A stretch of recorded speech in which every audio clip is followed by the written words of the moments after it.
தென்னாடுடைய பெரியவா போற்றி,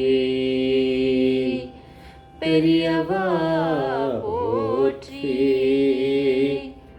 பெரியவா எந்நாட்டவர்க்கும் இறைவா போற்றி, இறைவா இறைவா போற்றி, இறைவா சர்வஜா சர்வவ்யாபி மகாபெரியவா சரணம் மகா பெரியவா சரணம் சர்வஜா சர்வவ்யாபி மகா பெரியவா சரணம் மாய பிறப்பருக்கும் மகா பெரியவா போற்றி, மாய பிறப்பருக்கும் மகா பெரியவா போற்றி. அபார கருண சிந்தம் ஞானம் சாஸ்திரம் ஸ்ரீ சந்திரசேகர குரு பிரணாமதன் கலியுகதையும் கட்சிமணி தீர்த்தி பிரத்யேகமான மகாபெரிய பக்தனுக்கு ஏற்பட்டுக் கொண்டிருக்கும் அனுபவங்களை ஒவ்வொரு நாளும் ஒரு அனுபவம் அதுக்கு ஒரு தலைப்பு. இந்த அனுபவத்தோட தலைப்பு மீராவோட பக்தியை ஏத்துண்டுட்டேன், மீராவோட பக்தியை ஏத்துண்டுட்டேன், ஏத்துண்டேன் அப்படிங்கிறார் பெரியவா. அதான் இந்த சேனல் இது வரைக்கும் சப்ஸ்கிரைப் பண்ணாலும் பண்ணுங்க தானே பாருங்க. என்ன சொல்கிறோம் அப்படிங்கிற டிஸ்கிரிப்ஷன் பெரியவாவோட அனுகிரகத்தில் இருக்குது. எல்லாமே நம்ம சேனல் ஒன்றுத்தில் தான் பெரியவாவோட அனுகிரகம் தான் மொத்தமே. ஸ்ரீராம் மீரா இவள் வந்து முதல்ல யூகேயில் இருந்தால் அதுக்கப்புறம் நியூ ஜெர்சிக்கு மூவ் ஆகிருக்கா. இப்போ இங்கே அங்கே தான் இருக்கா. ஏகப்பட்ட அனுபவம். எங்கே இருந்தால் என்ன பெரியவா எல்லா இடத்துலையும் இருக்கா. ஆனால் நம்ம அதை தெரிஞ்சுக்கணும். நம்மளுக்கு பக்தி மட்டும்தான் இருக்கணும். அது இல்லைன்னா எல்லாமே நம்ம பெரியவா நம்ம சொல்கிறதெல்லாம் நடத்தணும் பண்ணணும்னா ஒன்றும் நடக்காது. பெரியவா மேலே பக்தி வச்சுன்ட்டா போகிறோம். இவ வந்து மகாபெரியோட ஸ்டான்ச் டிவோட்டீஸ். முதல்ல மீராவுக்கு வந்து பெரியவா மேலே ஸ்பெஷலாக பக்தி கிடையாது அப்படிங்கிறா. ஆனால் பக்திங்கிறது இருந்திருக்கு. ஆனால் பெரியவா மேலே பக்திங்கிறது அது வரணுமே, அது அனுகிரகம் தான் நடக்கும், எல்லாருக்கும் நடந்துடாது. ஆனால் ஸ்ரீராமுக்கு பெரியவா பண்ணுற அனுகிரகத்தை பார்த்து அவளுக்கு புரிஞ்சிருக்கு. இதே மாதிரி நம்மளுக்கும் அனுகிரகம் பண்ணுவா பெரியவா அப்படின்னு அவளுக்கு புரிஞ்சு கொஞ்சம் கொஞ்சமாக அவளுக்கு அனுகிரகம் ஆரம்பிச்சிருக்கு. அவள் வந்து எல்லோரும் ஸ்ரீராம் ஜெயம் எழுதுவான். ஆனால் மீராவுக்கு வந்து அது மாதிரி பெரியவா மேலே பக்தி வந்த பிறகு பொழுதுபோக்கே என்னன்னு கேட்டால் இந்த கதை புக்கு டிவிலாம் பார்த்துட்டு இருக்காள். இந்த காலத்தில் எல்லாம் இந்த ஃபாரினில் இருக்கவங்க அதை கேட்குறவா தெரிஞ்சுப்பா யார் பார்க்குறாளோ. அவளுக்கெல்லாம் பொழுதுபோக்கு வந்து இந்த மாதிரி சீரியல் இதை பார்க்குறது, அதை பார்க்குறது, கரண்ட் அஃபேர்ஸை பார்க்குறது, இதான பொழுதுபோக்காக இருக்கும். அவளுக்கு பொழுதுபோக்கு என்னென்னா ஒரு நோட் புக்கை எடுத்து வச்சுட்டு ஸ்ரீ மகாபெரிவாச்சரணம் எழுதுறது மட்டும்தான், அதுதான் பொழுதுபோக்கு அப்படிங்கிறா. ஒரு நாளைக்கு மீரா வந்து ஸ்ரீ மகாபெரிவாச்சரணம் நியூ ஜெர்சியில் இருக்க அவள் வீட்டில் உட்காந்து எழுதிட்டுருக்கா. இதை மகாபெரிவாளுக்கு தெரியுமா தெரியாதா அப்படின்னு கேட்டால் முட்டாள்தனம்.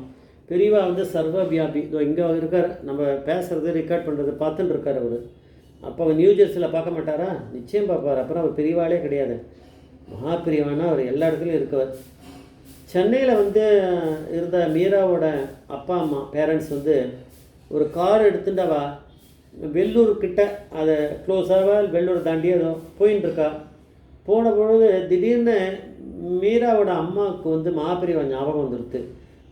அப்படியே கொஞ்சம் யூட்டர்ன் அடித்து போப்பா, பெரியவாளை தரிசனம் பண்ணிடலாம். பெரியவா இப்போ இருந்திருக்கா அந்த நேரத்தில். பெரியவா அதிஷ்டானம் இருந்திருக்கு. பெரியவா வந்து சூக்ஷ்ம ரூபமாக இருந்திருக்கா. பாலப்பெரியவா புது பெரியவா இருந்திருக்கா. எப்படியுமே பெரியவா வந்து அங்கே அதிஷ்டானத்தில் இருக்காளே, அதனால் பெரியவா தரிசனம் பண்ணலான்னு தான் சொல்லுவாள். அங்கே வந்து யூட்டர்ன் அடிச்சுட்டு அவள் கிளம்பி நேராக அங்கே போகிறா. திடீர்னு தோணிருக்கு, ஏன்னு எப்படி தெரியும், இங்கே பொண்ணு அங்கே எழுதிட்டு இருக்காளே ஸ்ரீ மகாபெரிவா சரணம், அது ஏதோ ஒன்று விஷயம் வந்து பெரியவா லிங்க் பண்ணுறாளே.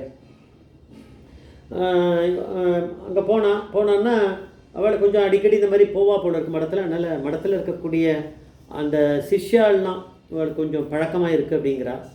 அப்போ புது பெரியவாளை தரிசனம் பண்ணால் அப்புறம் பாலப்பெரியவாள் அவள் வந்து அப்போ 108 மகாபெரிவா வந்து ரூபங்கள், ஃபோட்டோன்னு சொல்லக்கூடாது, அதெல்லாம் வரிசையாக 1 2 சின்ன வயசுலேருந்து இப்போ 100 வயசு வரைக்கும் இருக்க மாதிரி அதை அதில் இருக்கக்கூடிய சிலது அப்படியே ரிப்பீட் ஆகலாம், வயசான டிஃப்ரெண்ட் போஸஸ் இருக்கும்.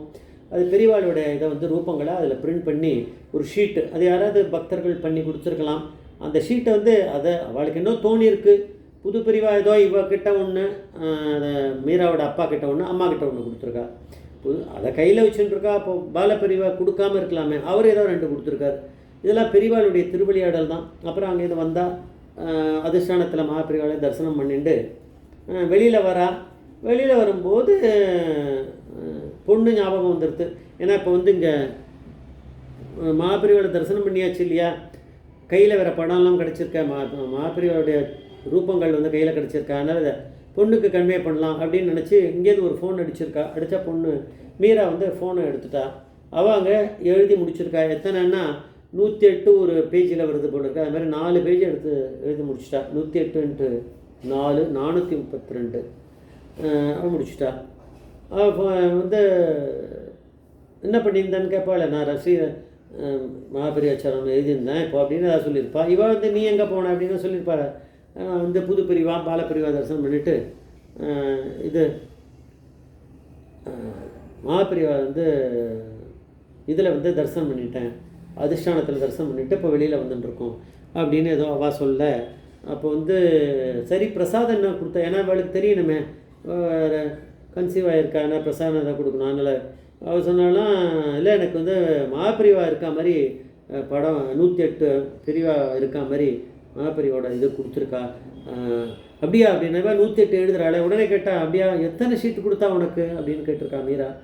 எனக்கு அப்பா கிட்ட 2 கொடுத்துருக்கா, எனக்கு 2 அப்படின்னா. அப்போ உடனே கணக்கு போட்டா 108 × 4 432. இவன் 108 × 4 432 இங்கே எழுதி முடிச்சிருக்கா. ஃபோன் வருது 432. மகாபெரிவா அங்கே ரூபம் அங்கே இருக்குது. அப்போ இந்த ஒரு மகாபெரிவா ஸ்ரீ மகாபெரிவாச்சாரம் ஒன்றுத்துக்கு ஒரு பெரியவா அங்கே வந்தாச்சு. அது 432 எழுதி முடிச்சதுக்கு 432 அங்கே அவன் அம்மா அப்பா கையில் வந்திருக்கு. அவன் அம்மா அப்பா கையில் இருந்தான்னா இவ கையில் இருந்தான். அப்போ போகும்போது இவள் ஏதாவது ஒன்று எடுத்துன்னு வந்திருக்க போகிறா, 1 2. ஆனால் நிச்சயமாகவே மகாபெரிவா இதெல்லாம் பின்னாடி இருக்கா அப்படிங்கிறத அப்போ காமிச்சிட்டே இருப்பாளாம். இது ரொம்ப ஏகப்பட்ட சந்தோஷம் எனக்கு வந்தது. அதுக்கு மேலே பெரியவா மேலே பக்தி கூட வச்சுட்டே இருப்பார் பெரியவா, வெறுமே விட மாட்டேன். இந்த மாதிரி ஏதாவது ஒன்று பண்ணி யாருக்கு பக்தி ஏறணுமாக ஏற்றிகிட்டே இருப்பார். அதுதான் இது நடக்கிறது அப்படின்னு நான் நினைக்கிறேன். ஜெய் ஜெய்சங்கர மகாபெரிய பாதம் வச்சிடணும், மகாபெரிய பாதம் வச்சிடணும்.